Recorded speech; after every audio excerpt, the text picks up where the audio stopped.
Dear Oceania, we've had an affair with crosshairs. Our nations are radioactive, but no radios activate to tell our stories. No eyes have sympathy for babies that have missile launch pads where their lawns used to be. Our tongues have had to learn to shape the words for dollars, for desperation, for carcasses with a heartbeat. Our island's been tested by weapons of peace, and we found there is no God in a mushroom cloud. And we're being exported back to a hell called home, where food tastes like the ash of American missiles. And they say it's safe to return to the Marshalls, but the Marshalls will not allow us to eat what grows around us. We grow from the land as much as any trees, but we are bound and gagged by our need for federal money. If we don't return to our nuclearized home, all of the dollars promised in our compact will wither like the radioactive skin from our bones.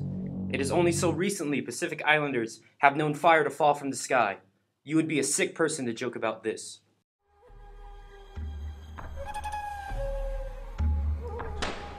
A letter for the land and the people of it, for the native spirits fighting for peace, a contradiction forced upon us, like tongues and currency. This is for the natives who fight for a freedom they've never known, for a land that's collateral damage, for the spirits that know gunshots better than bird calls.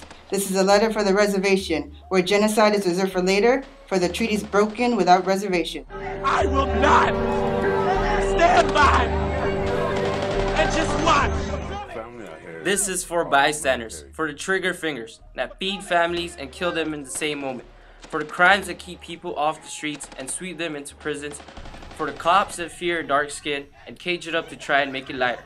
This is for the resistors of power, who get beat learning what freedom is, for the animals that freeze to death in the tundras of American reality.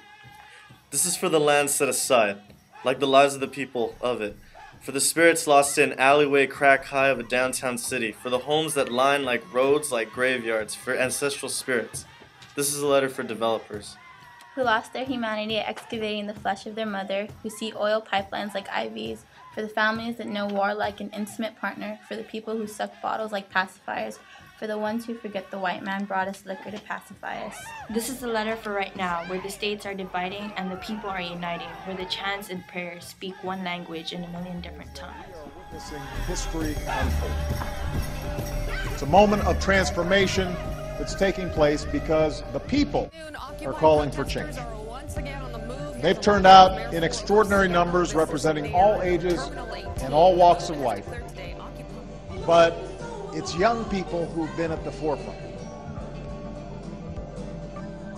A new generation, your generation, who want their voices to be heard.